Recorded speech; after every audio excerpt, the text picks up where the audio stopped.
예수님의 죽으실 때에 사형당한 그 죄목이 있잖아요. 죄목 자체가 이스라엘 민족들 사이에서는 이 신성모독이고요. 예수님이 하나님의 아들이라는 것에 대해서 유대인들은 받아들일 수가 없었고, 또 예수님이 하신 말씀 한 말씀이 또 하나님의 아들이면 당연히 하실 수 있는 말씀이었음에도 불구하고 또 유대인들이 인정을 안 했기 때문에 신성모독으로 죽은 것이고, 또 이제 로마 사람들 보기에는 예수님이 왕이라고 말씀하셨잖아요. 그러니까 분명히 재판정에서 네가 왕이냐라고 이제 빌라도가 물어봤을 때 왕임을 또 이야기했습니다. 그러니까 왕으로서 이야기한다라는 것은 빌라도도 이제 뉘앙스 자체가 이제 어떤 종교적인 개념임을 알고 있으면서도 그가 이제 예수님께서 또 로마 입장에서 죽을 수밖에 없었던 이유는 사실 정치범이죠. 이런 두 가지 신성모독과 정치범이라는 이유로 이제 예수님께서는 십자가형을 당합니다. 지금으로 보면 예수님, 하나님의 아들, 또 그분의 위상과 능력과 인도하심, 또 예수님의 이름이 알려져 있는데 예수님 당시만 하더라도 세계적으로 예수님을 주목하는 사람들이 없었죠. 그 당시에는 유대 땅에서만, 오직 이스라엘 영토 내에서만 예수님 그분을 혹시 이제 메시아가 아닐까라는 생각을 할 정도, 그 정도였지 어떤 우리가 생각하는 것보다 이렇게 크게 파급력은 있지 않을 수도 있었다라는 거예요. 이 말은 뭐냐면 예수님이 단순히 그냥 유대인 청년의 한 사람, 또 스스로 하나님의 아들임에 대해서 주장하다가 십자가형을 당한 신성모독죄로서 정치범으로서 그 십자가형을 경험한 한 사람으로서 이제 이해된다라면은 이해됐고, 그분이 만약에 한 사람의 청년이었으면 초창기에 있어서 예수님 이후에 제자들의 활동을 초기 기독교에 있어서 예수 운동이라고 하거든요. 예수님을 따랐던 사람들의 모임과 그들의 행함 자체를, 그러니까 이게 있을 수가 없는 거예요. 예수님 사후에 처음에 보면은 주님의 부활과 인도하심과 능력이 아니었으면, 또 하늘을 올라가시면서 성령으로 우리와 함께 하시겠다라는 그 약속을 지키지 않으셨으면 없는 거예요. 하나도 없어지는 거예요.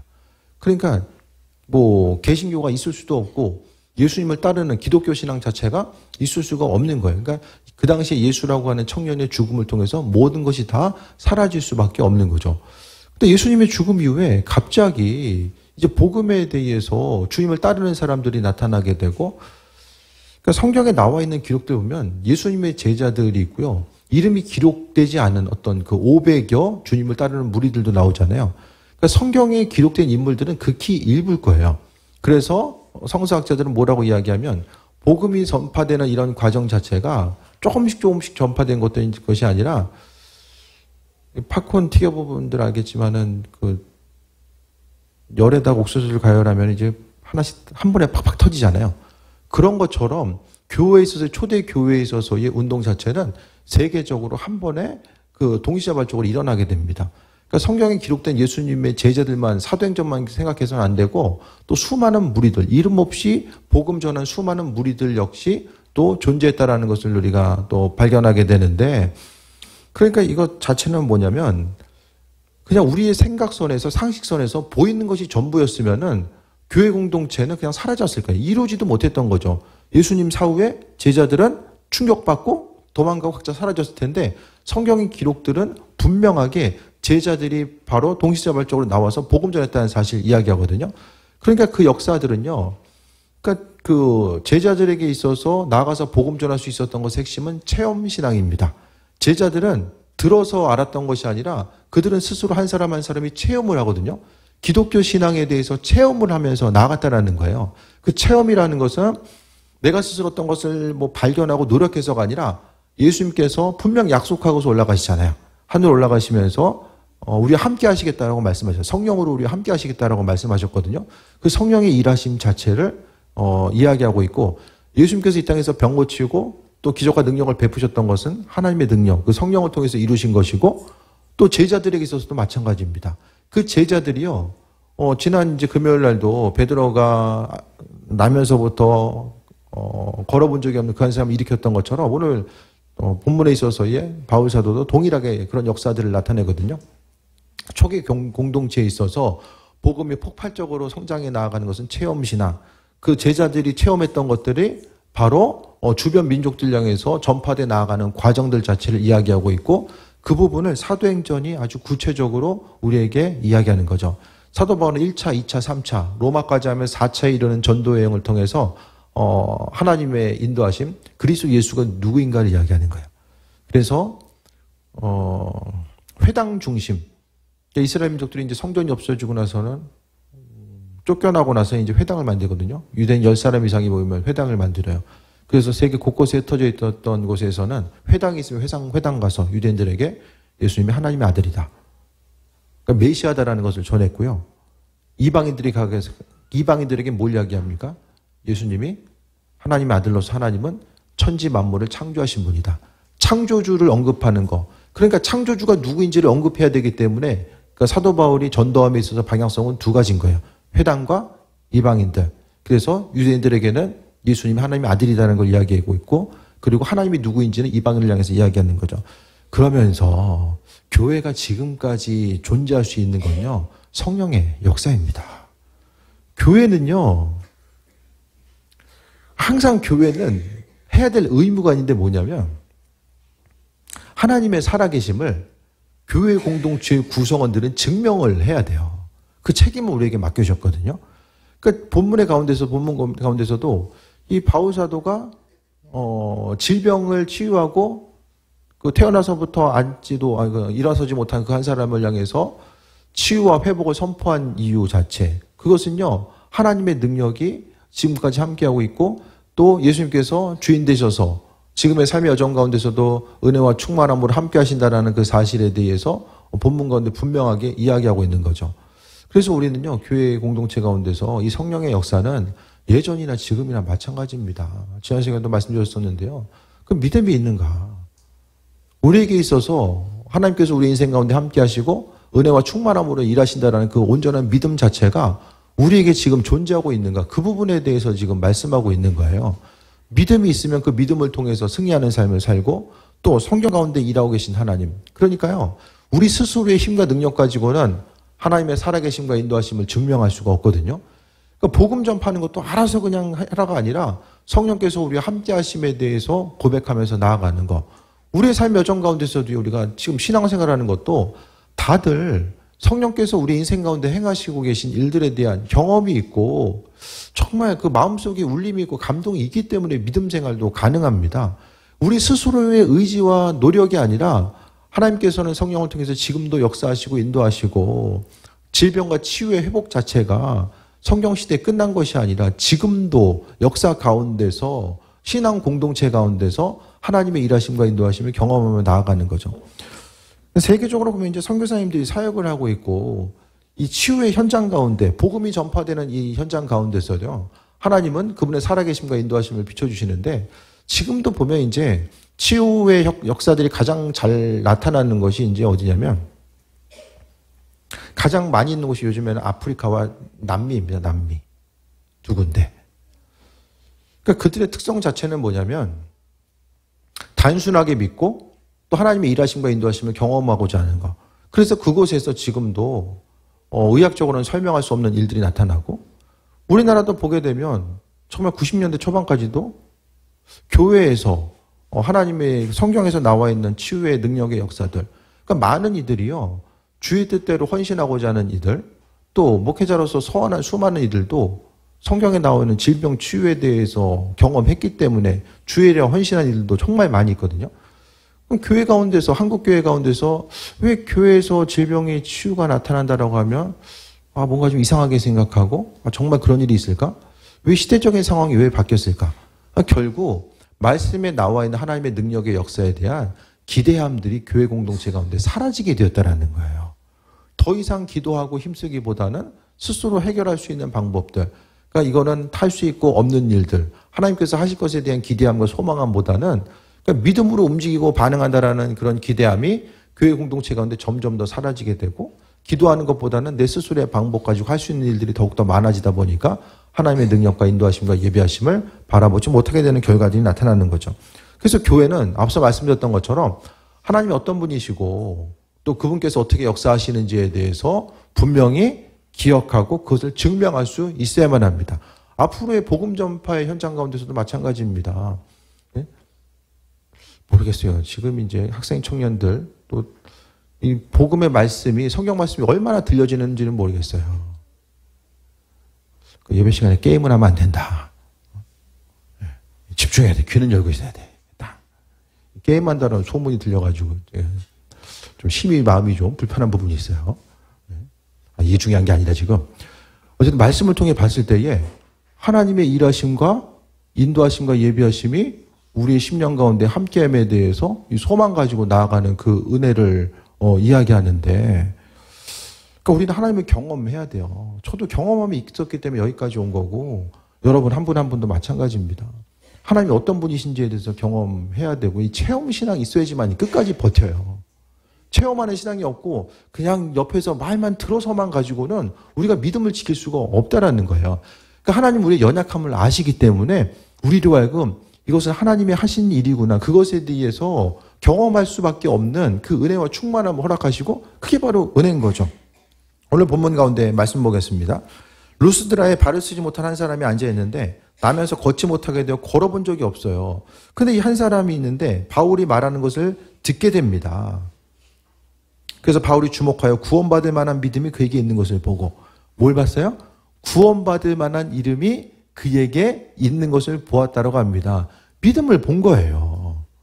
그러니까 우리도요, 예수의 이름으로 선포하고자 했을 때에 질병에 대해서 선포하고 귀신을 내어 쫓거나 어떤 환경이 변화될 것에 대해서 선포하고 나아가는 과정들 가운데 중요한 건요, 습관적으로 반복하는 것이 아니라 내가 선포하는 그것에 대해서 얼마나 믿음 가지고 선포하는가. 하루를 출근하고 일을 시작함에 있어서 어떤 마음을 가지고 출근하십니까? 아, 힘들고 어렵다. 정말 힘들다. 오늘 하루 빨리 지나갔으면 좋겠네. 그것보다는 하나님께서 입술을 넣어서 세상을 창조하셨잖아요. 말은 창조의 능력이 있습니다. 그러니까 우리가 하나님의 형상대로 지음받았기 때문에 우리가 입술로 넣어서 선포하고 하루를 시작하는 것, 내 마음과 생각을 괴롭게 하고 환경 가운데 나를 공격하고 어려움을 주는 사단은 떠나가고 주의 은혜와 인도하심과 충만함이 내 삶에 가득할지어다라고 선포하는 거예요. 예수 이름으로 선포하는 것입니다. 하루하루 주어진 환경 가운데 선포하는 거예요. 힘든 하루 어떻게 버티고 나갈 수 있을까? 그것이 아니라 주님께서 우리에게 허락한 입술의 고백을 선포하는 거예요. 이 선포는요, 내 마음속에 믿음이 있으면 믿음의 크기만큼, 분량만큼 내 입술에 있어서 선포한 내용들이 형체화가 되고 형상화가 되어서 이루어지는 것들을 발견하게 됩니다. 기대함과 소망함 자체는요, 단순히 꿈꾸다 끝나는 인생이 아니라 하나님께서 우리 인생 가운데 하실 것에 대한 기대함과 소망함을 가지고 또 승리하는 삶을 살아갈 수 있게 되는 거예요. 우리가 이게 지혜가 부족하면 지혜를 선포해야 되고, 물질이 부족하면 그것에 대해서 하나님께서 재물 얻을 수 있는 힘과 능력 하나님께서 주신다고 하셨으니까 그것에 대해서 선포하고 나아가는 것입니다. 오늘 바울 사도가 이 앉아있는 사람, 장애를 가지고 있는 사람이 믿음 있는 것을 보고서 이제 선포하잖아요. 그러니까 우리에게도 하나님께서는 분명히 우리 한 사람 한 사람이 믿음이 있는가를 보고 계신다라는 거예요. 믿음이 있는가. 그래서 우리가 교회 가운데서 치유 선포됐을 때에 제가 치유기도 해드린 다음에 꼭 반응이 어떤지 물어보잖아요. 제가 한 번도 기도하고 나서 그냥 보내드리고 그렇게 안 하잖아요. 증상이 어떠시냐고 물어보잖아요. 그거 왜 물어봅니까? 네? 기도해드리고 그냥 언젠가 좋아지시겠죠. 그냥 보내드리면 그냥 서로 부담 없이 가면 좋은데 그거 왜 물어봐요? 주께서 그 시간 하신다라고 하는 기대함과 소망함이 있고, 기도하기 전과 후는 하나님께서 행하심이 있기 때문에 분명하게 주께서 이 시간 치유하신다라는 그 기대함과 소망함의 표현을 하는 거예요. 확인하면서. 그러니까 우리가 선포하는 이나 기도 받는 이들도 마찬가지입니다. 정말 그 순간 하나님께서 기도하고 언젠간 좋아지겠지, 그것이 아니라 정말 내 마음속에 하나님께서 행하신다라는 기대함과 소망함, 그 기대함과 소망이 있으면은 정말로 빨리 치유받기 위해서 계속 기도할 거예요. 근데 그 믿음이 없으면 어떻게 됩니까? 우선순위가 밀려요. 우선순위가 밀려요. 아니, 내가 기도하는 기도 제목에 대해서 나도 지금 확신이 없고 우선순위가 밀리는데 그게 치유가 되겠습니까? 예수 이름으로 선포하는 것 자체도요, 예수님에 대한 믿음이 없이 선포하면 그것이 어떤 능력이 나타나겠습니까? 예수 이름이 무슨 주문이 아니잖아요. 그러니까 중요한 것은 우리가 얼마나 큰 믿음을 가지고 나아가는가. 바울이 주목하여 구원받을 만한 믿음이 그에게 있는 것을 보았다라고 합니다. 어떻게 봤는지는 모르겠어요. 몸에 있어서 뭐 간절한 표현인지 뭐 마음을 읽었는지 모르겠지만 보았다라고 말씀하고 있고요. 그러니까 성경을 통해서 누구나가 다 기도 제목이 좀 응답되고 좀 삶이 좀 변화가 되고 그래도 열심히 힘들고 노력해서 삶을 사는 것도 있겠지만은 그래도 좀 인생 살아가는 가운데 옆에서 좀 바람이 좀 불어줘가지고 조금 더 이렇게 좀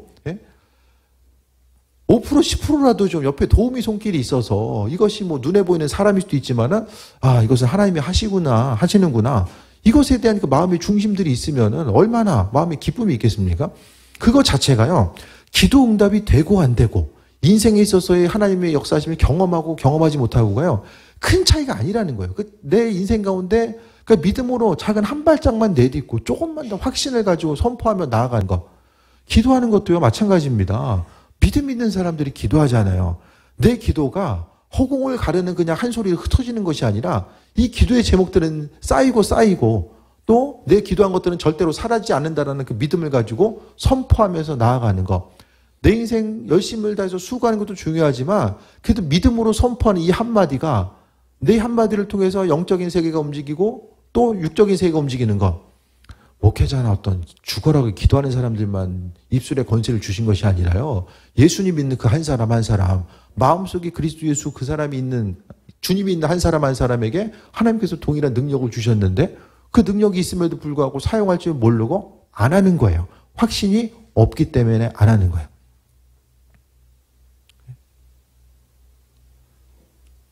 차가 있는데 예를 들어서 일주일에 한 번씩 써.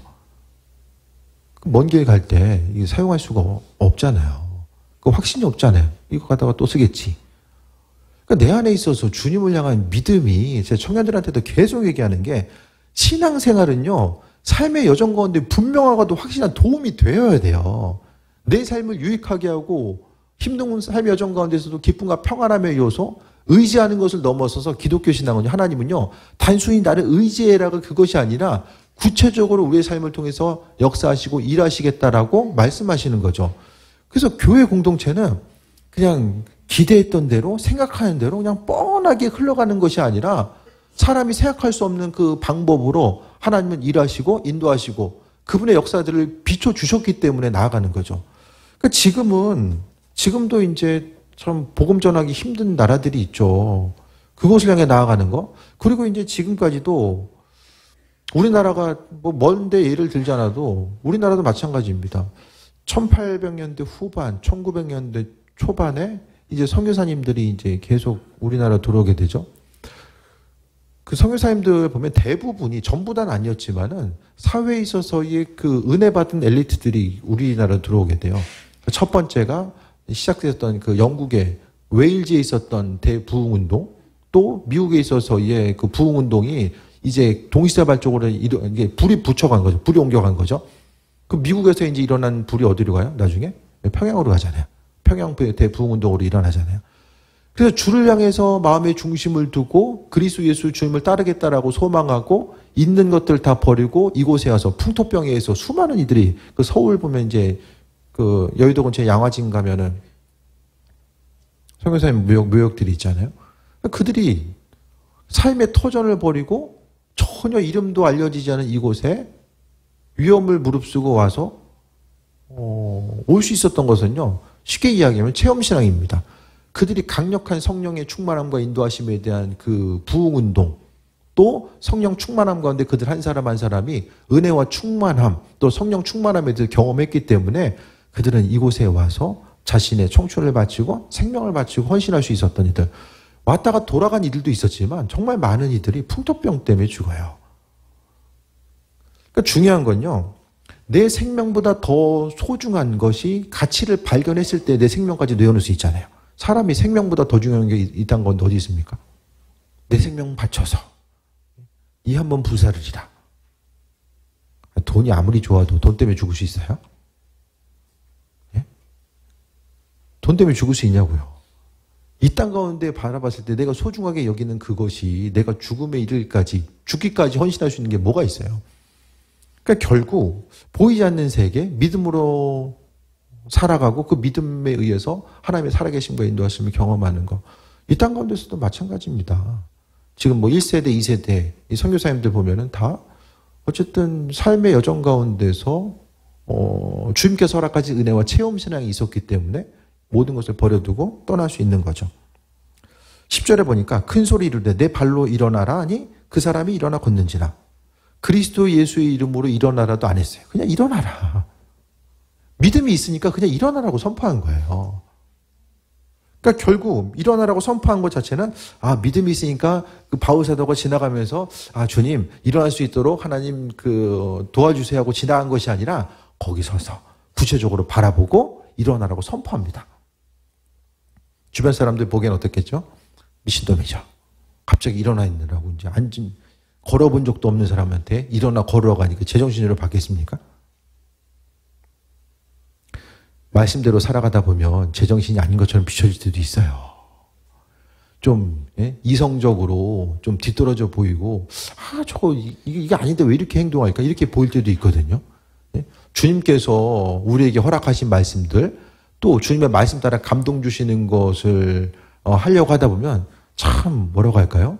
뜬금없는 때도 있고 저 사람 갑자기 나한테 왜 이러지? 이럴 수도 있어요. 근데 우리는요 왜 그런 생각이 듭니까?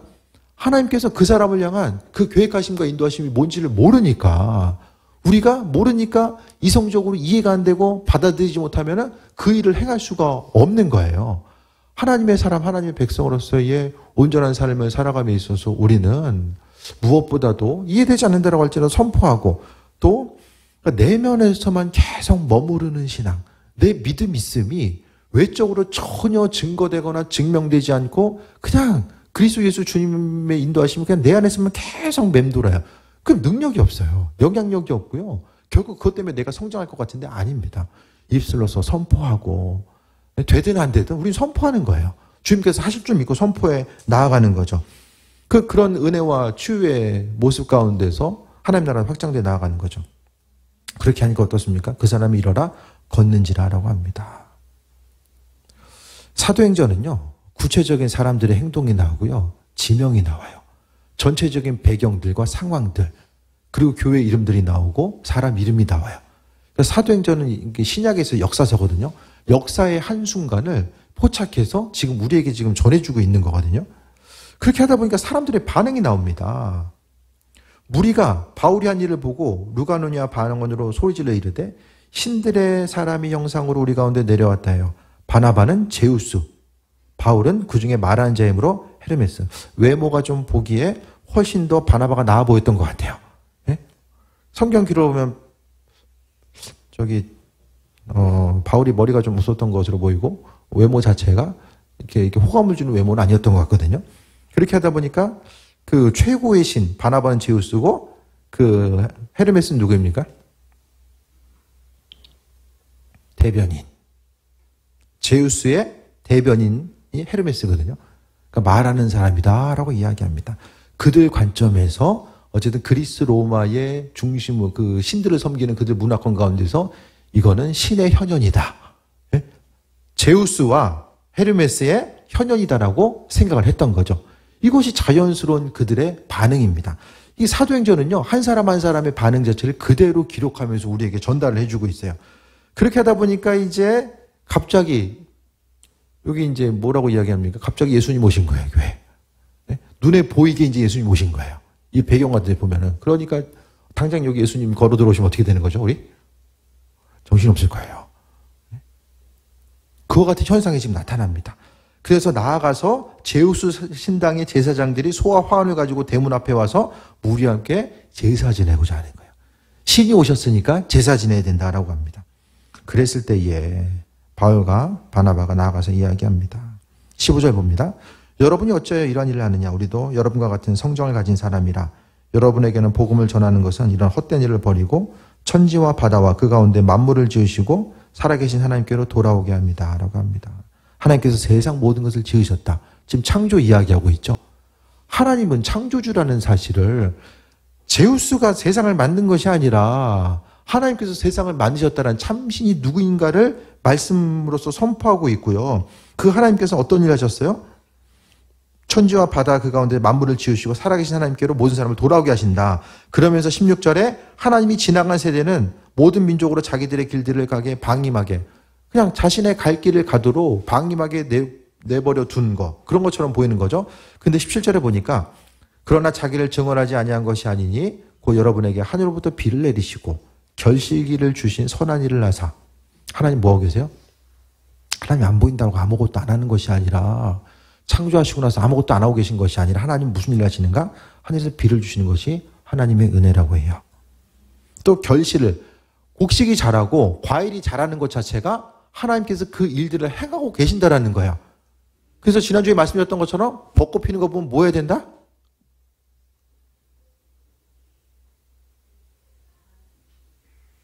뭐 해야 돼요? 벚꽃 피는 거 보면.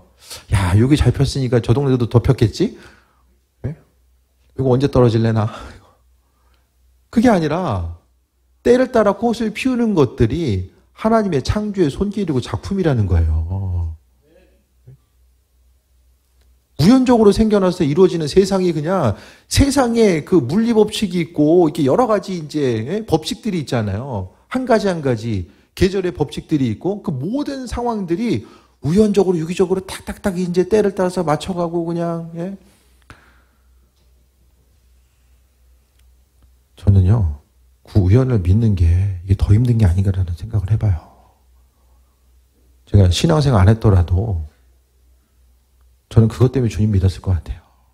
가끔 제가 말씀드리지만 세상이 우연적으로 이 컨트롤하는 이 컨트롤 타워 없이 그냥 모든 것이 다 그냥 알아서 예? 자연적인 자정작용에 의해서 다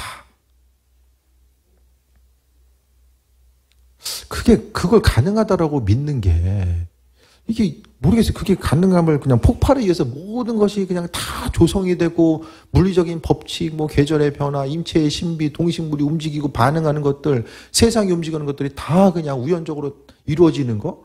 살아남을 놈은 살아남고 죽을 것들은 죽고. 저는 그거 생각하는 게 더 힘든 것 같아요. 제 생각에는.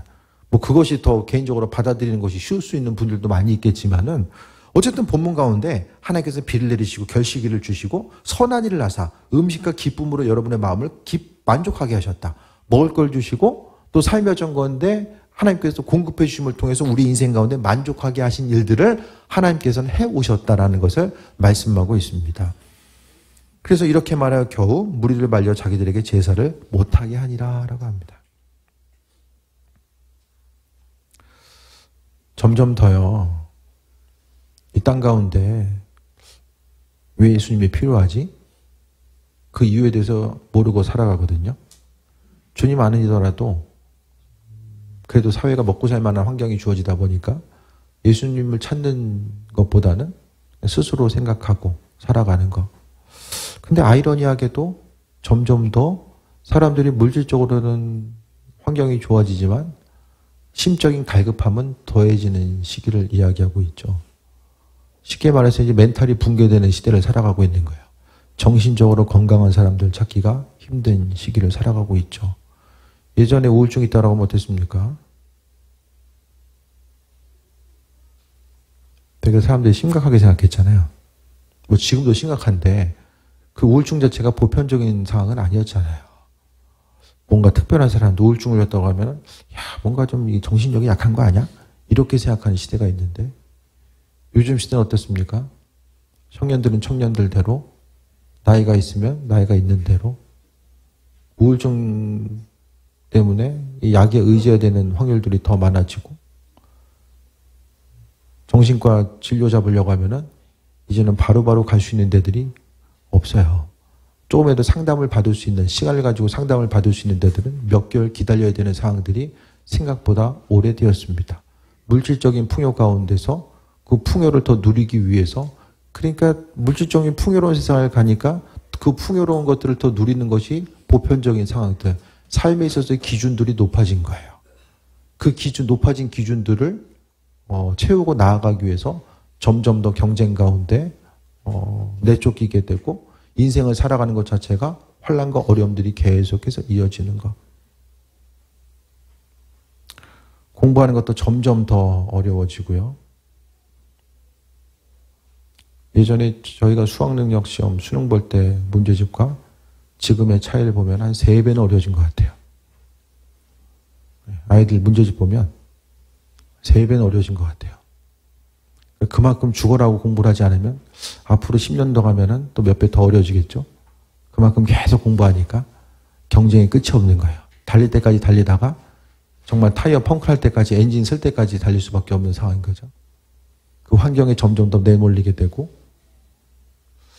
이 환경 가운데서 해결책을 찾을 수 있는 곳이 어디가 있을까? 병원에서 그 모든 걸 해결할 수 있습니까?